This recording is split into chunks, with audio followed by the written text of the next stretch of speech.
සුබ දවසක් කියලා පිළිගන්නවා ස්මාර්ට් ICT YouTube channel එකට. ඉතින් මම අද කියලා දෙන්න හදන්නේ මෙන්න මේ word එකේ dot එක සහ කමාව type කරගන්න විදිය. ඉතින් අපි සාමාන්‍යයෙන් dot එක අපි type කරනකොට වදින්නේ මෙන්න මේ විදියට. කමාව type කරනකොට type වෙන්නේ මෙන්න මේ විදියට. ඉතින් මේක සිංහල FM font එකක් හෝ සිංහල font එකකින් type කරද්දී ඔයාලට තියෙන ප්‍රශ්නයක්. මේක निराකරණය කරගන්න මෙන්න මේ විදියට. ඔයාලට පුළුවන් ෆයිල් වලට යන්න. ෆයිල් වලට ගිහිල්ලා මෙන්න මෙතන පල්ලෙහාම තියෙනවා option කියලා.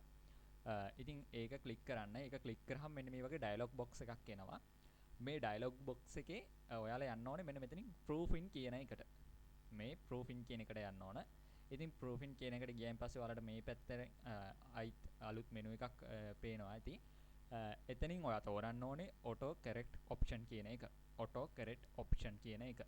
ඉතින් ඒකුඩ එකපාරක් ක්ලික් කරන්න. ඒකුඩ එකපාරක් ක්ලික් කරාම සාමාන්‍යයෙන් ඔයාලගේ ඩිෆෝල්ට් එන්නේ මෙන්න මේ auto correct කියන මෙනු එක යටතේ තියෙන ටික තමයි ඔයාලට පේනවා ඇත්තේ. ඉතින් මේකෙන් ඔයා තෝරගන්න ඕනේ auto format as your type කියන එක. auto format as your type. මෙන්න මේක ක්ලික් කරාට පස්සේ ඔයාලට මෙතන ලැබෙන මෙනු එක වෙනස් වෙනවා. මෙන්න මේ මෙනු එකේ ඔයාලට පුළුවන් මෙන්න මේ පළවෙනියටම තියෙන ටික් එක අන්ටික් කරගන්න. මේ බොක්ස් එක තුල තියෙන ටික් එක අන්ටික් කරන්න. ඒකට කරන්න තියෙන්නේ මෙතන උඩ එකපාරක් mouse cursor එක ගෙනහැල්ලා ක්ලික් කරන්න. එතකොට ඒක අන්ටික් වෙනවා. අන්ටික් කරාට පස්සේ ඔයාට පුළුවන් මෙන්න මේ පල්ලෙහා තියෙන OK කියන බටන් එක ඔබන්න. මේ ඩයලොග් බොක්ස් එකේ තියෙන මෙතනත් OK කියන බටන් එක උඩ එකපාරක් ක්ලික් කරන්න පුළුවන්.